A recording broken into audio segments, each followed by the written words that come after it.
lethal Camaro, and today I want to do my official review on the Eibach Pro Kit lowering spring setup for the 2016 Camaro SS. Now, this set is capable of taking on both the MRC and non-MRC equipped vehicles. For those of you who don't know what that is, that's the magnetic ride control, or magneto. There's lots of different names out there, but most people know it as MRC because that's how it's listed in the GM code book. So when you actually went in to go purchase your vehicle and checked all those little marks or saw the little check marks on the sticker for your vehicle, you may have seen the MRC tagline, which stands for the magnetic ride control. So first and foremost, there's a lot of reasons why people lower their vehicles. A lot of people lower their cars for the looks. A lot of people will lower their cars for better, lower center of gravity for their vehicle and all, which in turn will typically allow you to take corners a little bit better. I'll just leave it there. And then the other side of it is both. You know, people want the look, the feel. I don't want to necessarily say the ride, because depending on your vehicle, springs can... Wow, that turned on the heater. Sort of my back and butt were getting super hot, and somehow I turned on my seat heater instead of the coolers. Sorry. But a lot of people don't necessarily buy springs for a better ride. I mean, unless you're like, guys will put airbags on their cars to try to get a better ride, but in most cases it seems like most people fail at getting a better ride over what stock brings. So in this instance, the reason why I lowered my car was, one, for the handling, and two, to close that wheel gap. For me, it was more a wheel gap than anything, but as most of you guys know, on my journey of my vehicle, I dropped from the standard wheel and tire size. I kept the 20s, but I went with a low profile tire, but a wider tire. And the reason why I went lower profile was, one, to avoid rubbing of the interior wheel well, but two, avoid rubbing of the interior wheel well when I lowered the car, because I always knew I was going to lower it to close the wheel gap. And I had made the, I don't want to say I made the mistake, but I went down the road of actually getting the smaller tires ahead of time, and it just pronounced that wheel gap even more, and it just bugged me every day.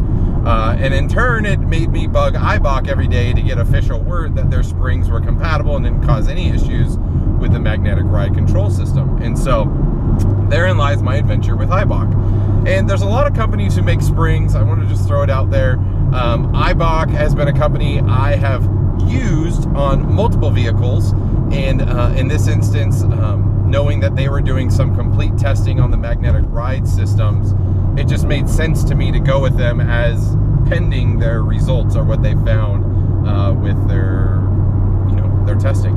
And I got the call, or actually I should say I got a response to an email saying, hey, yeah, we verified and everything looks good on the magnetic ride control.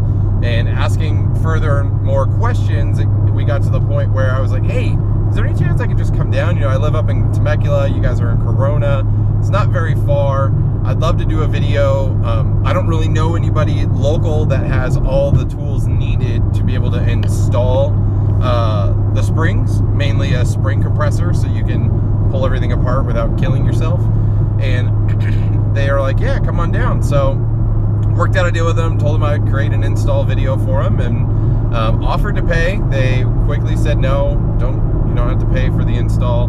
Just make us a kick-ass install video and we'll love you forever. No, they didn't say that, but so that's what happened. And so I went down, I had the springs installed, I recorded a video. That install guide is incoming, and now I'm 1,200 miles in with the springs on my car, and I'm ready to give my official review. Now, first and foremost, my car is equipped with magnetic ride control, and again, that was why I waited so long to lower my car, is because I was waiting for companies to verify their products work with the mag ride without causing problems. And so in doing that, finally got it installed, driving around, but I set myself up to do a lot of things. I took my stock car and I did a lot of driving over the worst roads I have found on my car. I took some really cool handling curves. So for those of you who live in this area, the on-ramp off the 76 to the 15 is amazing. Has a big, huge sweeping turn that you can take at pretty high speeds. I did that quite a few times in my stock car. I found some terrible roads. Like the freeway I'm on right now is pretty terrible. I drove this quite a few times. A lot of big bumps, a lot of jittering, just freeway's not happy. It's the 405. There's a great side road also on my way to work that's alongside LAX. It's called, it's actually the 105. Turns into a side road, turns off to Pershing on the backside of LAX, close to the coast. That road is a nightmare if you stay on the left side lane. It's just destroyed. Like, they've ripped apart and put that road back together so many times. So I went over it. I went over it a lot of times, and I even drove, you know, with it now lowered, I went over it a lot of times just to get a good comparison, because it's really easy to have your car have something major done to it that will potentially change the ride quality, and you forget what that stock feeling felt like. And so I purposefully went and drove all these roads just to remind myself. I even made little check marks. Yep, after that landmark on the side of the road, that was a crappy bump and it rode like crap, you know. And I did it in tour, I did it in track, I did it in sport. I really wanted to get the full experience no matter what setting, knowing that you guys all drive differently, all different settings, who knows why.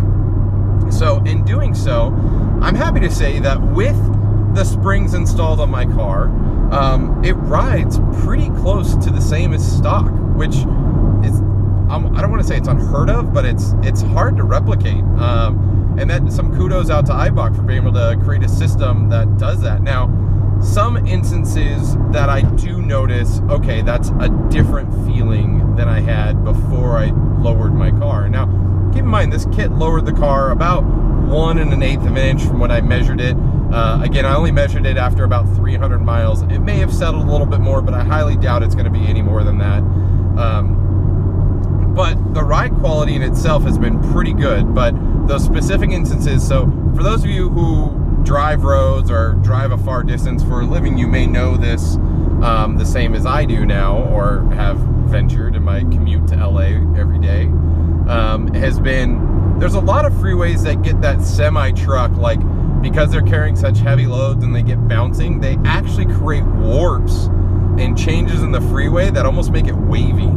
And I'm sure a lot of you guys have driven over freeways like that, where you're just like, blah, blah, blah, blah, blah. And one thing I noticed with the Eibach setup is that the car feels a little more floaty when I go over areas like that. And I don't think it's rough. I don't think it's any more rough than it is, but just hitting those parts of the freeway, even in tour mode compared to track mode, it just feels a little more floaty.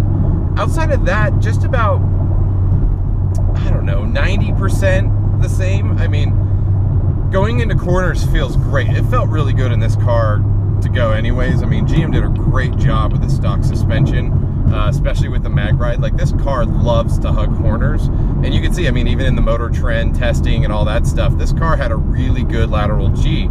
And so in doing so, I don't know what my new lateral G is yet. I haven't really done any testing. My buddy has a stock 1SS that we're gonna take some turns at, and we're gonna turn on the G meter and just try to get what the car's saying it's doing versus what this car is saying it's doing with the lowering. And really, the hard part is just, I have to drive back to back both cars, because that's really the only way you're gonna tell, and have the same driver that's comfortable taking that corner at a specific speed. And I'm sorry, this road is really bumpy, so the camera's vibrating like crazy. So I have that still to do, but I would say in general, like, the car is about 90% the same as stock. I will say, like, some big bumps do feel like you feel it a little bit more, but outside of that, outside of just the floaty, bouncy feeling on those freeways that are, you know, destroyed by semi-trucks, and in most cases I'm not driving in those lanes, but some freeways are pretty bad. What is this Prius doing? But yeah, I think the install, or let me take a step back. So quality-wise, I think they nailed it with the product. I mean, the car, and I need to stay on the 405 North. Hey, I'm doing a review and I'm getting myself lost down in the bowels of LA. I'm on the 405 right now. It's a little crazy. But again, ride quality feels 90% the same. Again, that's after 1,213 miles since I've had them installed. So I think they've settled. I think I'm gonna feel all of the feels that is gonna happen. I'll have to do an updated review maybe in a year or two from now, just to highlight how does the car ride now versus when it did then. But even then, it's really hard to do because you get in and out of that car and you're just used to the way it rides from that moment on. So I'll have to look back at some of these videos and see what I said then versus now. But as far as the install goes, so the install was not difficult because we had all the tools needed. Now again, the car was lowered at the Eibach facility, so we had all the right tools. Again, it's not that much. There's a couple bolts in the rear, a couple bolts up front that have to be removed. Again, by doing so, you do have to realign your vehicle and check all those joints. I mean, I would almost drive around with the car lowered for, you know, get it aligned, drive around for a little bit, and then actually go down and have it aligned again. That's the process I typically take, just because things are going to be settling more. And if you throw your toe off or camber or anything off by even a half a degree, you're talking tire wear that you shouldn't have otherwise. So it's really important to keep your car aligned if you can. And by doing this, you will have to realign your vehicle. And again, I would recommend at least twice. So, but the quality of the product is really good. You saw my unboxing video. It's pretty straightforward. It's 4 springs. I was really impressed with how they assembled the rear springs with the coating and stuff on them to eliminate clattering. I've seen some other products out there that don't have that. Makes me wonder if those make any noise at all. Probably not. Hopefully they do their testing, but I can't comment on it because I don't have those products. But I can comment on the Eibach quality, and they seem really high quality. And I haven't heard any awkward squeaks or pops or cracks or whatever from any corner of my vehicle since being lowered. And I haven't bottomed out. Like, I have not hit a bump where my car just was like, oh God, giant block of wood in the freeway. Good handling, see that? The next thing I want to look at is definitely like some sway bars for the car. I think, and also the strut tower brace, I think can also improve handling even more so, especially now that the crazy heat of summer is coming to an end. And I'm going to be going to the track. I'm going to be going out to Willow Springs and hopefully a couple other closed course tracks coming soon. I'll be doing videos around those. I've been to a couple tracks already. Unfortunately, they did ask that I didn't record during those sessions because of the other cars that were on the track that were doing testing. They didn't want that out in the wild, so it was unfortunate, but I adhered to the request because I was there on a free dime and I wasn't paying for it, so I didn't want to be that guy. So, but I love it. So, but back to the install. Install is really simple if you have all the tools. If you don't have the tools, I highly recommend spend the money, have someone do it that knows what they're doing. Again, it's not too difficult, but if you have the magnetic ride control and you just have everything there, you will want someone who knows what they're doing, because it just goes fast, it's easy. Honestly, it shouldn't take any more than 2 or 3 hours, so it shouldn't cost you that much money. And then if it's someone who's really experienced, I mean, once you get the car in the lift and pull the wheels off, like, we did the rear and like, I felt like 5, 6, 7 minutes. It probably was longer, but it went really fast. And the fronts just took a little bit longer because we had to drop the car back down and get the bolts for the front suspension, pull that all apart. There was a couple extra bolts, as you saw maybe in the pictures of my Instagram, where the whole front end was just literally pulled apart. But yeah, so I think the Eibach product is solid. The car rides great. There's not anything that's raising red flags for me on this product, especially for the mag ride. Again, I know a lot of you guys are still uneasy about putting springs on the mag ride, but I will say Eibach did do their homework. They did call the company that designed the setup for this Camaro, which it wasn't GM engineers that designed it, it was another company.